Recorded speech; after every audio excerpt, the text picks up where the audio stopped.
ดินน้ำมันปั้นเรือก่อนนะเอาดินน้ำมันก่อนโอ้ย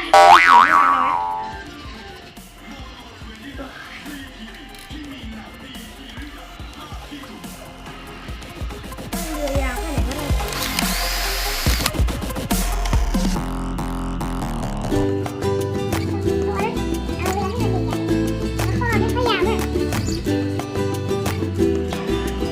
ก็ทำให้ถือว่าเด็กๆเลย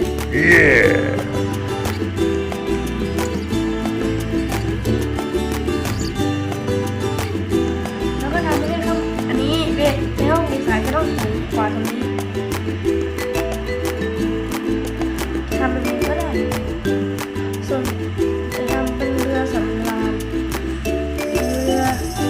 พาคนไปเที่ยว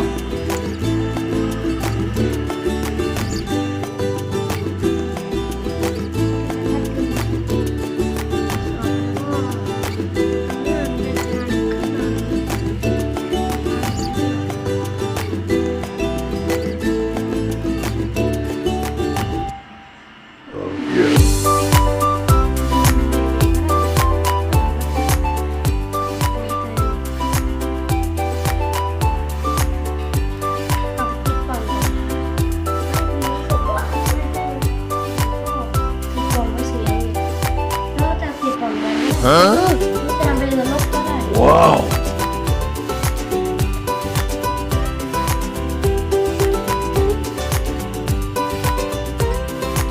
ความทำดี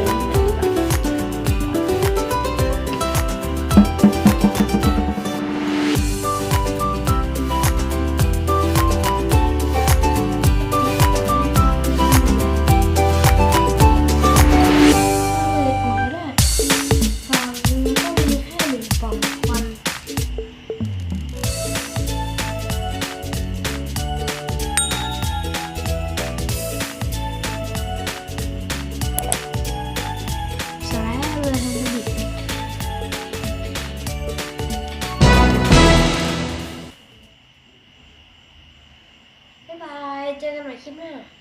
อย่าลืมกดไลค์กด Subscribe ให้ผมด้วยนะครับบ๊ายบาย